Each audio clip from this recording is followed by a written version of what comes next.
સુરતના માન દરવાજા સ્થિત આંબેડકર હોલ ખાતે જમાયત ઉલમાનો કાર્યક્રમ રાખવામાં આવ્યો હતો।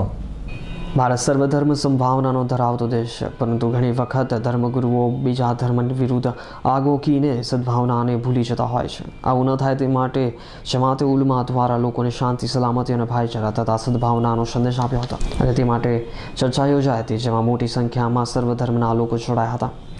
જમાત ઇસ્લામી રાષ્ટ્રીય સ્તરે શાંતિ અને માનવતા અભિયાનનું આયોજન કરી રહી છે।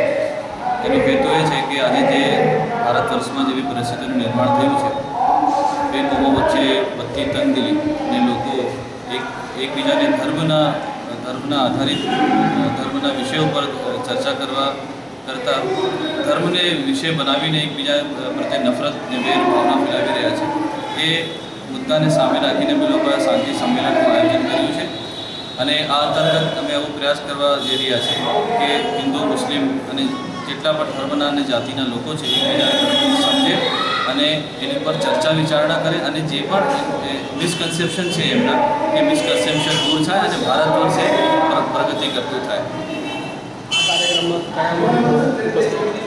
આ કાર્યક્રમમાં બાબુભાઈ દેસાઈ જે કે પ્રમુખ છે, સત્યશોધક સભાના એ છે, અસલમભાઈ સાયકલવાળા કોર્પોરેટર છે, સુરેશભાઈ સોલંકી માજી સભ્ય છે સ્ટેન્ડિંગ કમિટીના અને ડૉક્ટર સલીમ પટીવાલા સાહેબ જે જમાત ઇસ્લામી હિન્દ રાજ્ય સલાહકાર સમિતિના સભ્ય છે એ આ કાર્યક્રમની અધ્યક્ષતા કરી રહ્યા છે। આજે જમાત ઇસ્લામી હિન્દ અને ભારત બૌદ્ધ મહાસભાના સત્વારે એક કાર્યક્રમનું શાંતિ, સલામતી, ભાઈચારા અને સદભાવના મિશન આ બાબતે આજે મિટિંગ અને એક સભાનું આયોજન કરવામાં આવેલ છે।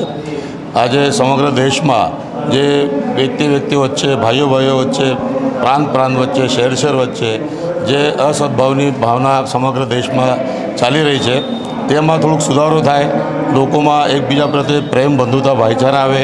જેમ અમે સ્કૂલમાં ભણતા હતા ત્યારે આપણે સૌ કહેતા હતા કે ભારત મારું દેશ છે, સારા ભારતીય મારા ભાઈઓ છે, મારા દેશ પર મારું પ્રેમ, બંધુતા અને ભાઈચારા છે। પણ આજે આપણે જોઈ રહ્યા છે કે કોણે કેવું ખાવાનું, કોણે શું જોવાનું, કોણે કેવી રીતે રહેવાનું, કોણે શું વ્યવસાય કરવાનું, આજે નીતિ ભારતીય જનતા પક્ષના રાજમાં અને એનડીએની સરકારમાં ચાલી રહી છે અને સમગ્ર દેશની જનતા આજે જેમ સદભાવનાને આજે વાત કરીએ આપણે આજે કાશ્મીરનો મસલો લઈએ, 50 દિવસ થઈ ગયા છતાં ત્યાં કરફ્યુ ચાલે છે।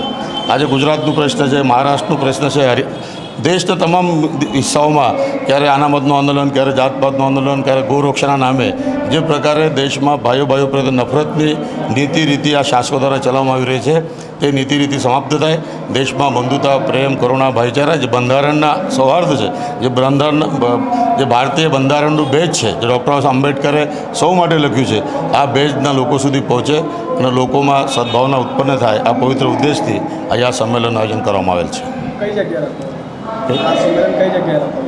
આ ડૉક્ટર આંબેડકર ભવન, માન દરવાજા, સુરત ખાતે રાખવામાં આવેલ છે। અત્રે ઉલ્લેખનીય છે કે શાંતિ, સલામતી અને ભાઈચારાની ભાવના થકી જ ભારત સર્વભૌમત્વ જાળવી શકશે અને એક મજબૂત રાષ્ટ્ર તરીકે ઉભરાશે તે નક્કી છે। Report S9 news, Surat.